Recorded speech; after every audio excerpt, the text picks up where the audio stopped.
नमस्कार मंडळी, मी जव्हारची स्नेहा। तर मंडळी, जव्हारमध्ये 2-3 दिवस झालेले पाऊस काही पडत नाही, सारखा एकदम कडक ऊन पडतो। म्हणूनच विचार केला संध्याकाळी पोरींना फिरायला काढू असं। मग काय खूप दिवस झाले होते, त्यांना पण कुठे काढलं नव्हतं। मग आम्ही आलो होतो पहिला केक शॉपमध्ये इथे पेस्ट्री खाण्यासाठी। यांना विचारलं काय खाणार, तर बाई मोठ्या मोठ्या केकवर बोट दाखवत होत्या। मस्तपैकी छोटीशी त्या पेस्ट्री ऑर्डर केली, अंकलनी थोडी गरम करून दिली। मस्त आम्ही सगळे तुटून पडलो खाण्यासाठी आणि पेस्ट्रीचा शेवट आमच्या रेवानी केला, कारण तिला खूप आवडतं गोड खायला जास्तीत जास्त।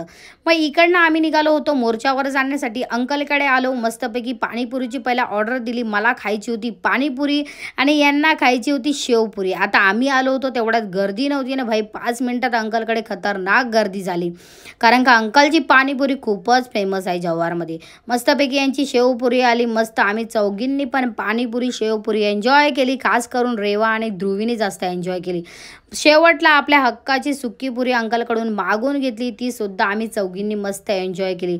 मस्तपैकी ते बिलिंग वगैरे केलं, मग आम्ही निघालो घरी जाण्यासाठी। मोर्चाच्या मार्केटला संध्याकाळी हल्ली खूपच गर्दी बघायला भेटते, जास्त गाड्या ट्रॅफिक वगैरे असते, कारण हा मार्केट संध्याकाळी खूप छानच भरतो। इकडनं आलो पॉईंटला खास फालुदा खाण्यासाठी। बघितलं तर एक पण आईस्क्रीमची गाडी नव्हती। मग स्टँडला आलो भरका देवीमध्ये आईस्क्रीम खाण्यासाठी। नशिबाने आम्हाला शेवटचे 2च फालुदे भेटले, कारण 2च शिल्लक होते, सगळं संपलेलं होतं। मग 2 फालुदे घेतले आणि पोरींसाठी मस्त कपमधल्या आईस्क्रीम घेतल्या, मस्त त्याही खाल्ल्या आणि निघालो घरी जाण्यासाठी। आणि एकामागे एक 3 अशा बस इथे अडकल्या होत्या आणि एकदम ट्रॅफिक झाली। मग घरी येण्यासाठी निघालो, मध्येच तंजीम काकाकडे थांबलो। इथेही आम्हाला सँडविच भेटले नाही, फक्त शेवटचे समोसे भेटले आणि समोसे घेऊन घरी आलो। मंडळी, व्लॉग आवडला असेल तर आपल्या चॅनलला नक्की फॉलो करा आणि सबस्क्राईब करा।